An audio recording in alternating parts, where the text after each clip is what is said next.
Welcome to the Coroner's Report, Episode 4 of Miss Maybelline, the Pied Piper, and a Clown Named Hobby. Before we begin, please remember this is a true crime podcast with adult themes. Please be aware, when possible, the actual person's voice is in this podcast. However, several witnesses are deceased. Some chose not to be recorded. Still others agreed for their words to be used, but not their real names. Please remember to like and follow us on all social media platforms. All suspects or persons of interest mentioned are considered innocent until proven guilty in a court of law. After seeing Evelyn's body, I ran down through the garage downstairs to the back, through the lakefront, and opened the glass sliding door, and it was just all filled with smoke, soot, and water and from running down from above. I was kind of in a panic mode, trying to figure out what was going on. And I opened the back slider that went into the apartment that Danny and I lived in, and there was apparently smoke on that. And I taken my hat on and off a couple of times, trying to get through the crowd and shield my face. Welcome back to the Coroner's Report. My name is Steve Navoychek. I'm a retired coroner of two of the largest counties in Arkansas and a former state crime lab director. Along with my partners, Tracy Carrington and Carla Bozeman, we've been reviewing old cases. Sometimes these reviews turn up new details that will take your breath away. This is one of those. In the previous 3 episodes, we met Evelyn Williams, an heiress to the Maybelline fortune, and we followed her life from Chicago to Los Angeles to Hot Springs, Arkansas. Along the way, we introduced you to her husbands and ex-husbands, and finally to her hairstylist and wig maker, Danny King, who would become her principal promoter and handler. Evelyn was so pleased with the new Palace Dinner Theater. She was hoping to recoup her financial losses from her disastrous third marriage to Hobby Derrick, but the more she tried, the more money she was losing. She had decided to cut her ties with Danny King and had told him the night of the Palace Dinner Theater opening that he needed to move out of the basement apartment in her house and that his services would no longer be needed. 12 hours later, Evelyn's blistered, scalded body was pulled out of her picturesque home overlooking beautiful Lake Hamilton. Miss Maybelline was dead. I was there. I pronounced her dead. But her death? Well, that wasn't the end of the story. No, that was just kind of the beginning. Joe Warren, who was the leader of the kids' rock band and owner of Apple Records, he and his girlfriend pulled up to the house during the fire. Remember, they were coming over for band practice, so it was a big shock. I mean, just imagine if you were going over to a friend's house and all of a sudden there's smoke, there's fire, and all these people. There was not a lot of people there. I would say with the officials and people, I'd say there was never more than 100 people there, and that's not a lot of people in that big area. I don't want to say it's in the middle of nowhere, but it's very private. After the fire department put out the fire and all the excitement was over, everyone went home. No one could expect what happened next. A bomb threat later in the evening was reported to Hot Springs Fire Department about 9:40 p.m. Police, fire, and ambulance units rushed to the nightclub but found no evidence of explosives after an extensive search of the premises. Why in the world would a bomb threat be called into the palace? Was there some shady underworld connection to the fire at the Maybelline Manor? Danny King had hired security to protect Evelyn from her ex-husband Hobby. And it appears, from newspaper reports, he did speak to Hot Springs Police Lieutenant Bob Griffith about threats. But Rick Warren, music director and show producer at the Palace, says he never heard anything about threats until after the fire. The local police investigator had even heard about some of the threats and spoke about it in the paper. Threats had been made against Miss Williams in the past, as well as against Danny King. There were 2 other young men also reportedly residing at the house at the time of the fire, but Miss Williams had been left alone for an hour or more before the fire began. The local police wasted no time asking questions. The thing I remember is that I was at home and the phone rang, and it seemed to me between 9 and 10 o'clock at night, and I answered it, and it was the police, and they told me that they were investigating all this stuff, and asked me to come in, and I said, sure. And I went there, and Clint and Jay were there, and we talked, and I don't remember anything fascinating about the conversations. And it was confusion down there, too, because they were trying to talk to several people. And it was a very short interview, actually, and I just told them what I knew at that point in time, and we weren't there very long. Then they told us to go home. Danny does admit going back to the crime scene and searching through the rubble, finding $1,500 Evelyn had stashed. There's no accurate time given on when he did this search. Some speculate the bomb threat was called in to distract the fire department long enough for Danny or Steve Wyatt to recover cash from the Maybelline manor. Now, Steve Wyatt says they did not go into the house until the crime scene was cleared several weeks later. He also claims they found $4,000 stashed in the house. Retired Hot Springs firefighter A.J. Bond, who helped build the house, says it wouldn't have taken long for the basement to be cool enough to enter after the fire. The basement part, if it didn't get down in the basement, it probably wouldn't be too hot down there to get in. In fact, after the fire was out and they did the salvage and overhaul work fire department, you could go in there and walk around. It wouldn't be that hot because they opened the window and put a fan and suck out the smoke and stuff. Homeless, exhausted, with all their dreams up in smoke, Danny, Steve Wyatt, and bodyguard Dennis checked into a suite at the swanky historic hotel, the Arlington, which was also known as Al Capone's favorite place for local lodging. There was a black officer, Hot Springs Police Department, and we registered in one room and then went up 2 floors and registered under a false name. We had an armed bodyguard that Evelyn had hired because of transporting money, and there was a police guard out in the hallway, and Dennis was on the inside, and it was a suite, so there was like a living room.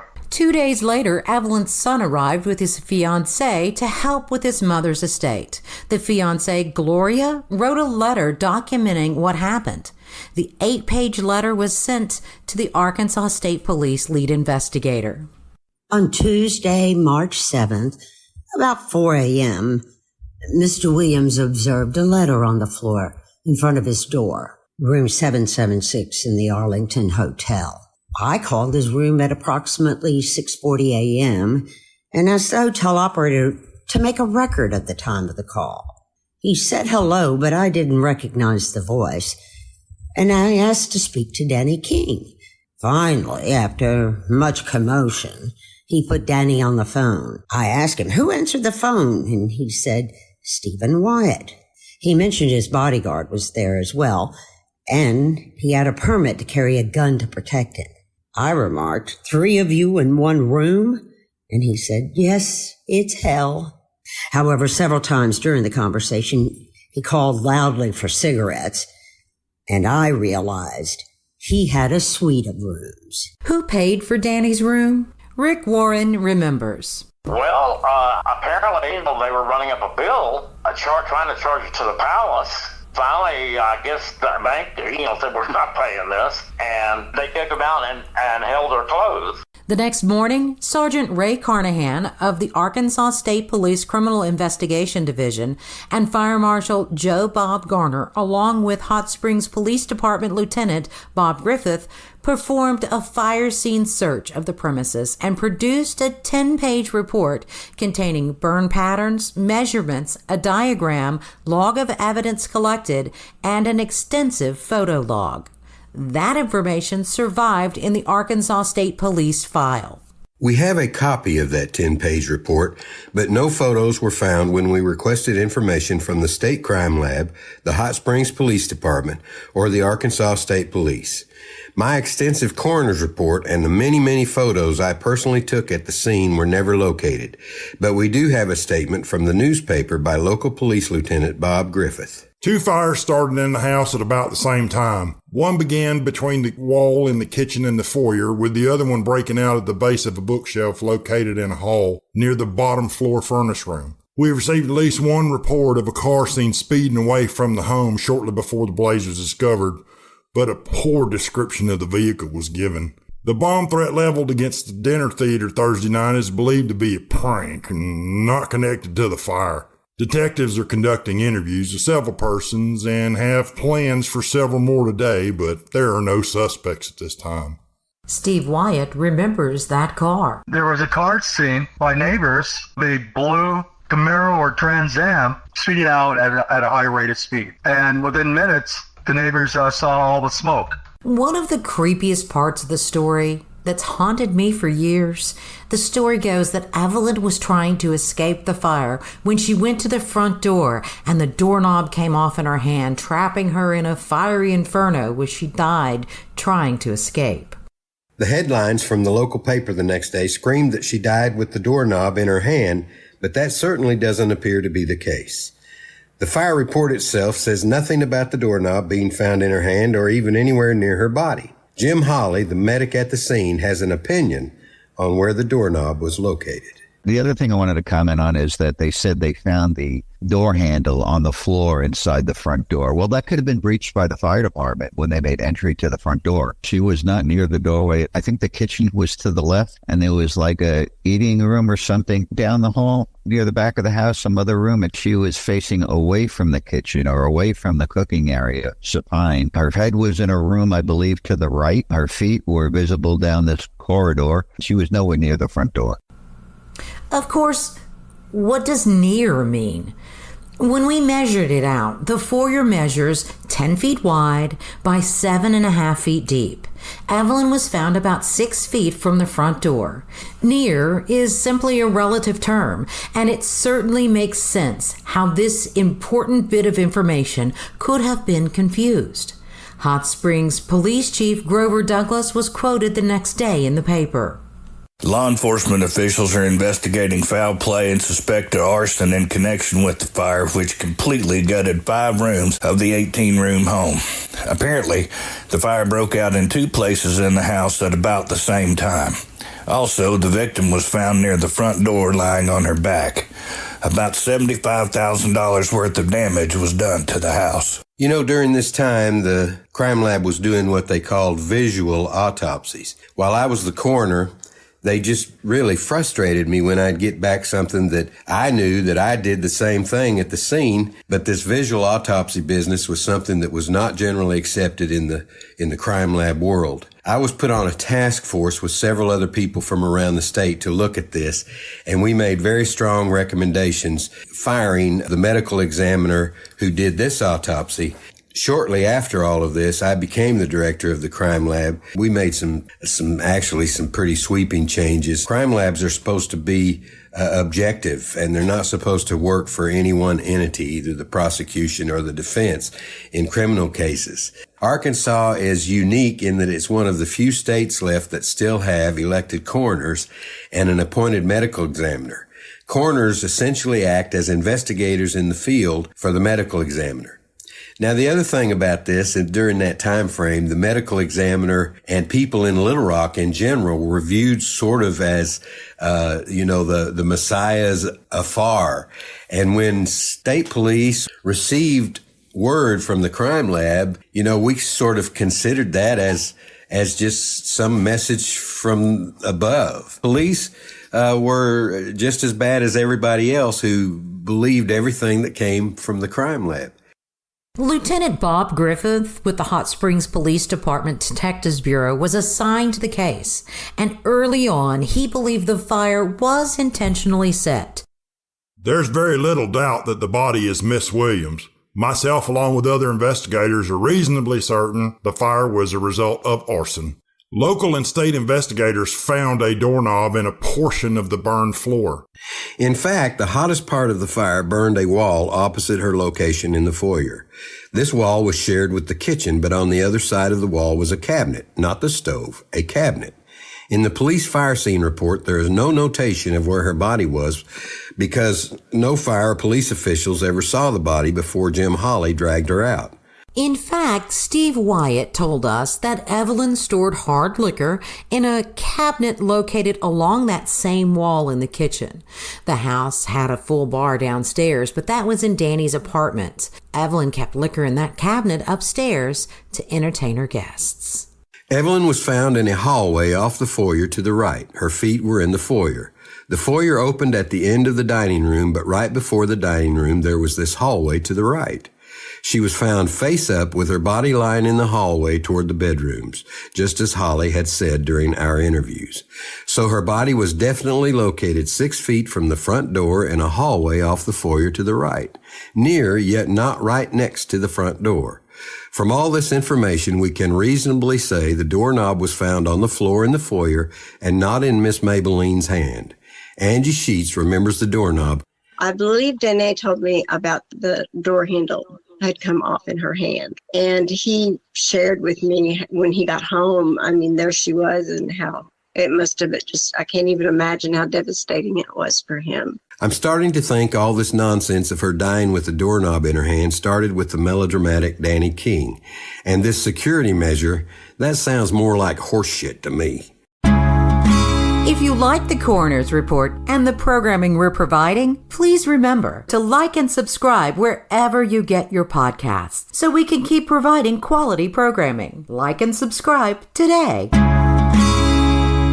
Lieutenant Bob Griffith investigated that issue and discovered it really was not an amateur attempt at security. We puzzled at first over the security modification made to the front door, which caused the doorknob to come off from the inside. Some thought Miss Williams may have tried to escape to the front door, but was overcome by smoke and then the doorknob came off. Some of the other occupants of the house told us it was a security measure, but that didn't make no sense. I contacted the prior owner of the house, who also said the doorknob would come off from the inside. Steve Wyatt was haunted for a long time by that part of the story. You know what's always bothered me all these years? She was found by the main front door with the doorknob laying next to her. And she had tried to go out the front door. And that front door had this type of doorknob that you could lock the door and then push the doorknob in and pull it out so it actually come out. And the door could not be unlocked, even from the outside with a key. It was this type of security. And it was wore out. She could never operate it. Every time she tried to use it, the doorknob would come off in her hand. And that was one of the things that she was on me about getting fixed. To this day, it still bothers me that I didn't prioritize that and immediately go down and replace that doorknob. And if I had, she would never have died the way she did. So if anything, the smoking doorknob, so to speak, was not found in her hand and was not used to trap her in a burning building. It was simply a small maintenance issue that never was corrected prior to the fire. And then there were the wigs. Ah, the wigs. The story goes that as the fire department pulled up, there were wigs on styrofoam wig heads all lined up neatly in a row on the front lawn. Danny's art. After all, he was the internationally known Canadian wig maker from a generational wig-making family, right? That's how he was marketed in Texas and then again in California before relocating to Arkansas just 2 years before. And you established through his genealogy that there were never any wig makers in his family lineage, right? Correct. In fact, going back 3 generations, there's no ancestor making a living with wigs or even living in Canada. All simply smoke and mirrors and marketing. Jim Hawley ate some smoke that day as he was being treated at the scene before taking a ride in his own ambulance to the hospital, but he remembers. On the front lawn, it was really weird. It was like mannequin heads, and there were wigs strewn on the front lawn when we got there, which was kind of odd. They didn't look like they were neatly lined up. When we started this, I expected the story of the doorknob in her hand to be true, but the story of the wigs and the styrofoam heads, that had to be some kind of urban legend. I was wrong. It was exactly the opposite. The doorknob may not have been in her hand, but the wigs, well, they were there. I'm fairly certain no one ran into a burning house to save a bunch of wigs and styrofoam heads. And it doesn't seem likely that a synthetic wig or a styrofoam head could possibly be near a fire.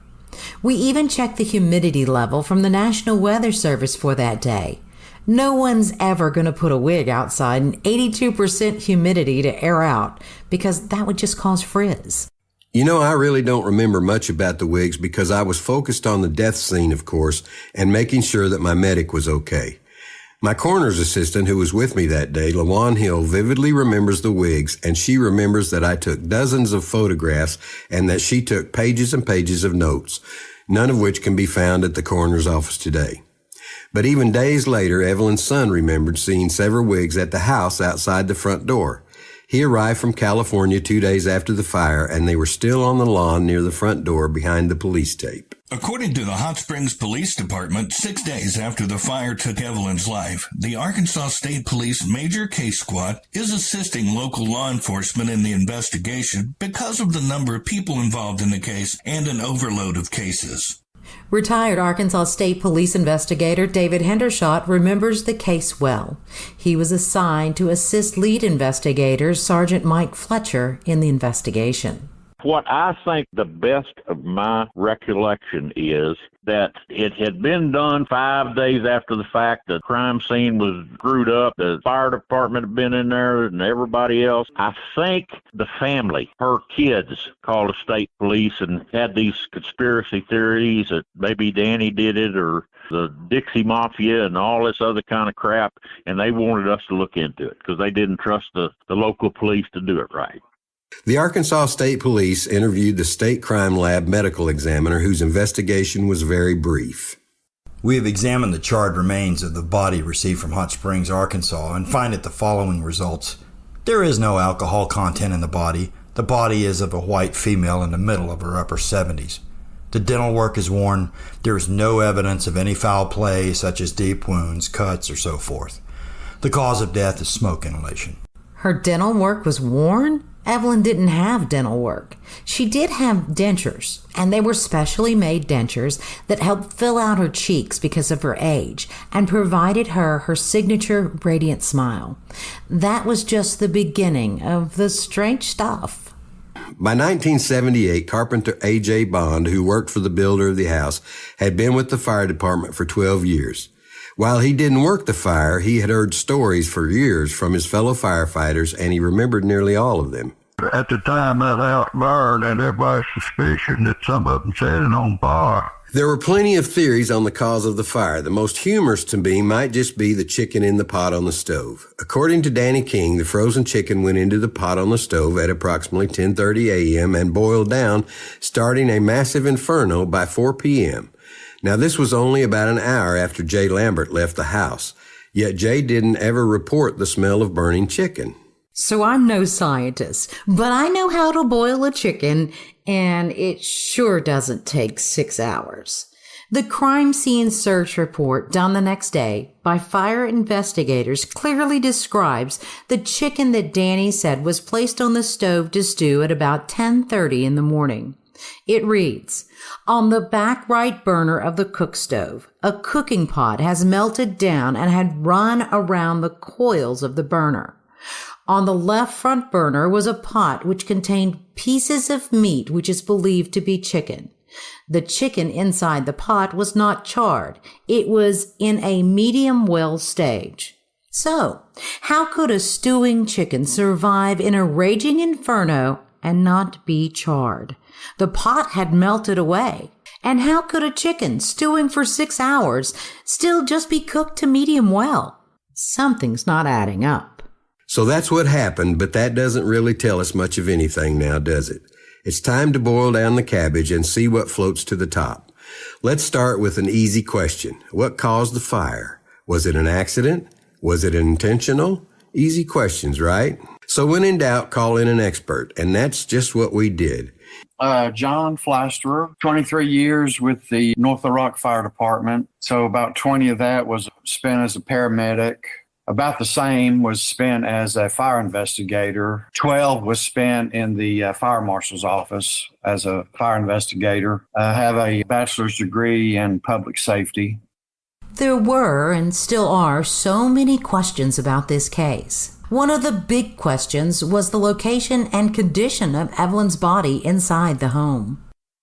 Typically in a fire, if you succumb to smoke, probably fall to their knees and then face down. You're gonna try to get below the smoke. When we found people, they were face down. Now, that's how people fall, but I can't say that couldn't happen. If somebody did knock her in the head or whatever, that, typically that's the way you would probably lay somebody down. Jim Hawley and I both remember that she was more scalded than burned, and that information might be important in figuring out what happened in that damn house. A fire will burn itself until it can't burn itself anymore, until it runs out of oxygen. And it starts to burn itself out. And then if a window punctures or it burns itself through the roof, it's replenished with more oxygen and then burns more freely. So this fire had to be burning for a period of time, more than an hour before the alarm was called in by neighbors. I mean, the extent was a lot of the house had been involved. John Flaster also agrees that this fire didn't just start 5 minutes before the first call for help came in at 4 p.m. But if she's got these super big vaulted ceilings, she's got time to get out. It would take a while for that smoke to build up. We refer to a house as a box, and it pressurizes.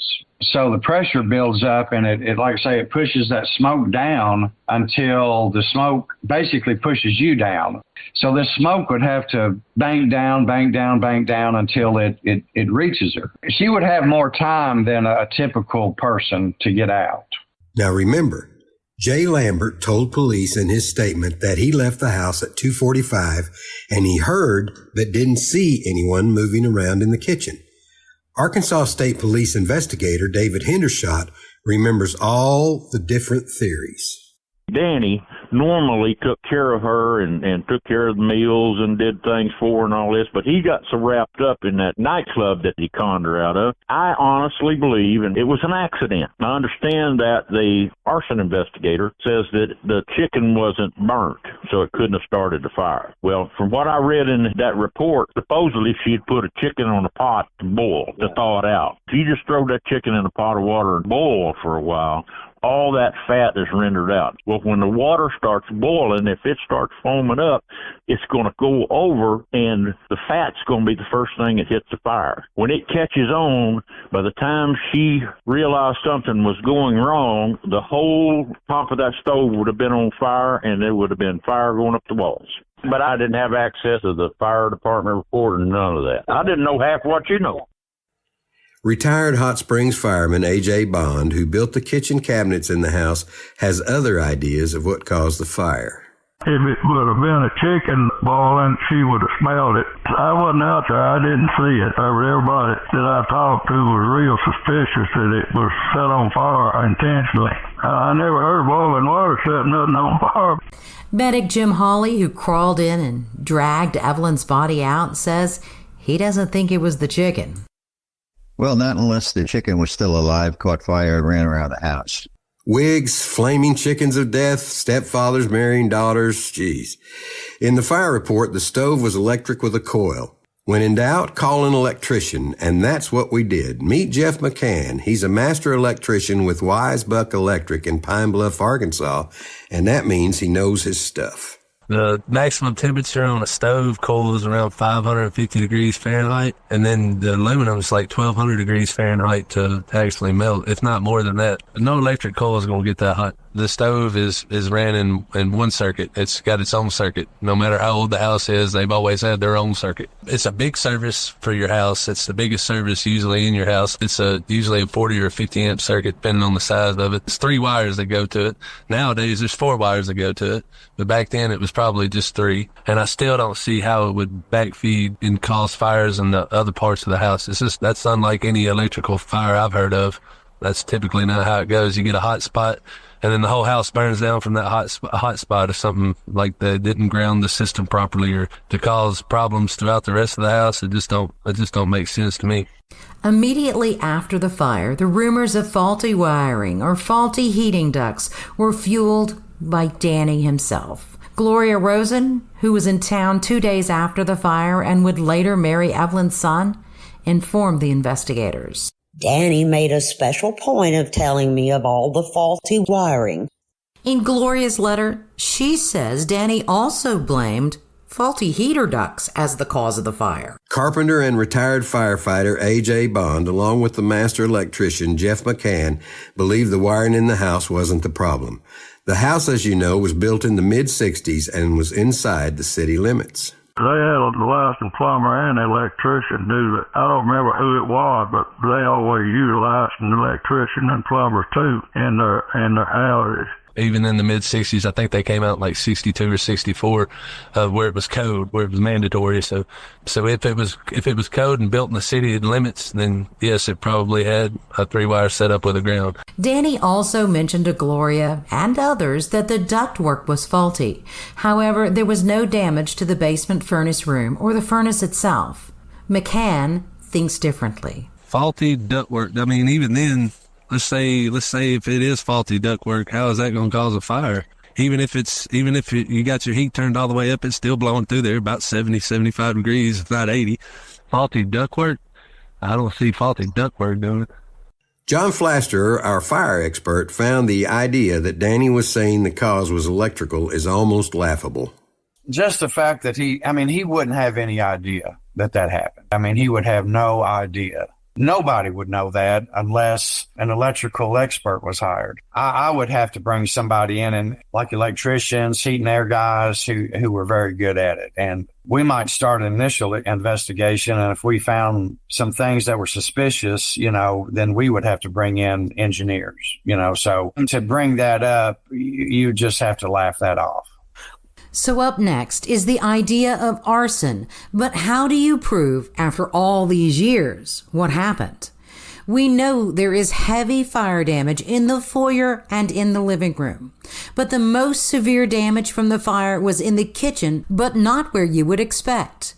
The crime scene report reads, along the north wall of the kitchen was a wooden storage area that had severe heat damage and was burned away. The north wall?